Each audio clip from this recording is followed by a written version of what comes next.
Hello art nerds and welcome to another video. In this video I'm going to show you how to make a canvas. I'm going to show you how to make the frame, the stretcher that goes on the back, then how to put the canvas around it, make it nice and tight, bing bing bing so it sounds like a drum. It's pretty easy actually, so here we go. Enjoy, hope it helps you. So for this, the tools you're going to need are a drill with a small drill bit. That's a bit on the big side. Some screws, tiny ones, they're 4x16, anything tiny will do. A tape measure, everybody's got them. A screwdriver, we've all got them, yours is probably cleaner.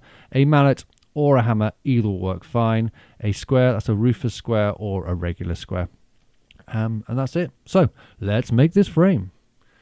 This frame is being made using pre-bought stretcher bars. As you can see, the tenon's already cut in these. The curve is already routed, which stops shadow lines, which can happen. But you can make these yourself. If you want to know how to do it, let me know and I'll do a video on that as well. It just takes a lot more time and a lot more tools. So how do these go together? It's pretty simple. They just push together roughly. You just slot them together. They will be tight. They should be tight, and it will depend on the weather. If it's wet or hot, it means the wood will expand or contract. So this could be a bit of tight, but really get your big, powerful muscles in there, like mine, and you'll get it there. So once it's like that, you just make sure it's tight and get your little mallet. I couldn't find my mallet, so I'm using a hammer, but I did find my mallet later on, so don't worry. And then get your square. This is I'm using a Rufus square, which is a great thing to have, but not everybody has these. These are quite specific. They're engineered, so they're perfect, but a normal square will do. I wouldn't use a combination square. They're a bit unreliable, but that will do. Get it all tight, and then move on to the next one, and keep going and rinse and repeat. You can notice how dirty my carpet is. It's really gross, and my vintage Warhammer 40,000 t-shirt, I'd like to note that I won in a competition when I was 13 for painting little tiny figures. But yeah, that carpet is disgusting. God, I need a cleaner, or need to be less of a slob. So once that's done, check your corners. You can see here, see how that was off? Give it a little knockety knock knock knock with Mr. Hammer, Maxwell's hammer, and there we go. It's in. So keep doing that. I found my mallet. And now you're going to do the crossbars, which go through the middle. They have a little routed out bit there and a little lip on the back end, or the ends, sorry, both ends, and then they just slot together like that and slot over the frame. You don't need a crossbar like this if your canvas is sort of under 30 by 40 inches. That would just need a single bar, and anything under sort of 18 inches, you probably don't need a bar at all. And that's how it goes in like that. It just slots down. Now I take each side, up, down, left, right, and mark the middle. And then I also mark the middle on the crossbar. I'm using a combination square there, but you don't need to do that. That's what I've not said about that at all, but just mark the middle there. And then you get those two marks to line up, and that will give you the center. This doesn't always apply because sometimes there's a lot of mismeasuring from the manufacturer. So if it doesn't line up, don't worry too much. Then I'm going to add a little bit of glue in. You don't need the glue, but it's just belt and braces from me, really. So don't worry about the glue. You don't need it. I just repeated myself. I'm going deep. Anyway, so then you're going to pop them in, get the lines marked that you marked lined up. Give it a little smack with Maxwell's hammer until it's in. Rappity tap tap. Oh, there's Griffin. My pup has come to help. Cheers, Griff. Get out of the way. And once you've got them lined up, again, go back in with your square and make sure everything's square. You're going to be doing this a lot. Making things square is very, very important. And there you go. See how the lines are roughly lined up. So now you're going to check your measurements, the vertical, the horizontal, and then most importantly, you want to do the diagonal, which is, I'm not gone to yet. Sorry, I thought I was going to do it. They should all be the same, roughly. And then, come on, diagonal, make diagonal, do the diagonal. There you go. So then from there to there and there to there should be exactly the same. That means it's perfectly square. And then just again, make sure everything's square. And if it's all square, oh, I'm doing it again. More measuring. Go on, Steve. So that's off. I can see that from here. And then just knock it in. So you just do this before everything gets screwed down. So now you get your drill with a little drill bit and drill. Do not screw straight in. Always pre-drill, otherwise this wood will crack like a bugger.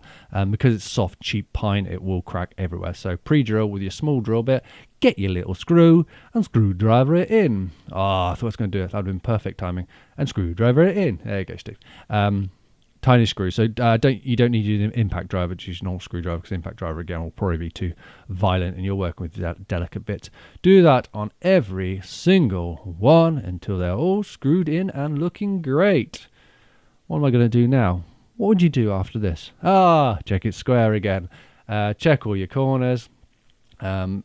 you've only screwed the middle bit, so those tenons that are on each corner, they've still got to give. Check your diagonal. This is very important. If these measurements are the same, both diagonals, that means it's square. And there it is. What a beautiful, beautiful stretched frame for a canvas. Well done, Steve. Oh, I forgot. This is how you put the corner things in, not the other way around. I see so many people doing it wrong. Do not do it. These are just to make the canvas tighter once you put the canvas on. So, thank you, Steve. That was a beautiful, beautiful job. Clap, clap, clap. There's your stretcher. Now, let's put a canvas on this thing. So, the tools you're going to need for this are a pair of scissors, a decent sharp pair, a stapler, not one of those ones you use for paper, a decent staple gun, some canvas pliers. You can get these ones, or there are a cheaper version. Or you can use, if you need to, a pair of pliers, but you need to make like some type of wooden pivot like that. But I recommend the canvas pliers if you're going to do this a lot. Anyway, let's add a canvas to a frame. Cut your canvas. Make sure you cut it bigger than your frame, which I've done wrong a few times. And then pop your frame right down the middle. Now, make sure you do this line up right, because I've done this again wrong many times. Make sure you leave enough each side so it can wrap round. Don't just start on one side and forget the other side. And then this is how you start. You just do one staple there. It doesn't need to be pulled tight or anything. And spin the canvas round. Zoom. And then you pull this bit tight with your pliers. What you're going to be looking for is trying to get like a diamond shape in the middle. Each corner should have like a pull on it, and we'll make a diamond in the end. For this, pull, pivot, staple. And then you do the same on the top and bottom, or the left and right, whichever way around you're looking at it. Staple, don't need to pull it tight. Spin it round, and then do the same. Grab the pliers, give it a little pivot, pivot, pivot, pivot, pivot, and staple it. Now, you always pull from here on in. So what you're going to do is put staples there and there, or wherever you want really now. But the secret is, whatever you do on one side, just do a couple, you mirror on the other side. Never do all one side and then do all the other side. You've got to keep mirroring. So because I did 3 on that side, now I'm going down to the other end and doing 3 on that side.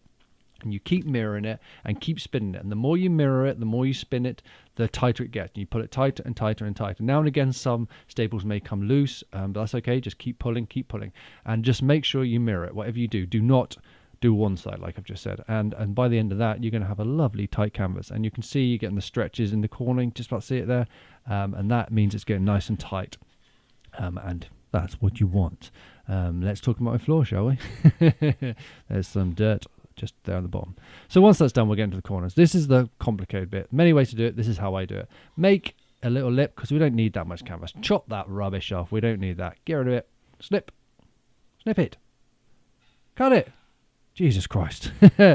And then this is how I do it. I think the pictures are explained better than my words will, but I'll try to explain. So make sure you're nearly tight up to the edges, not right up to the edges, so you won't have enough. And then you push, fold, push, fold, fold up. So let's do that one more time.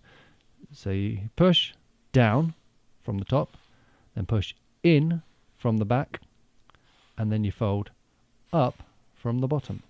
And then you get like a nice little parcel, envelope, one of them. And then whack in a million staples. You're going to use a lot of staples. Use your stretcher just to get all these bits tight, because this corner's what's taking most of the brunt.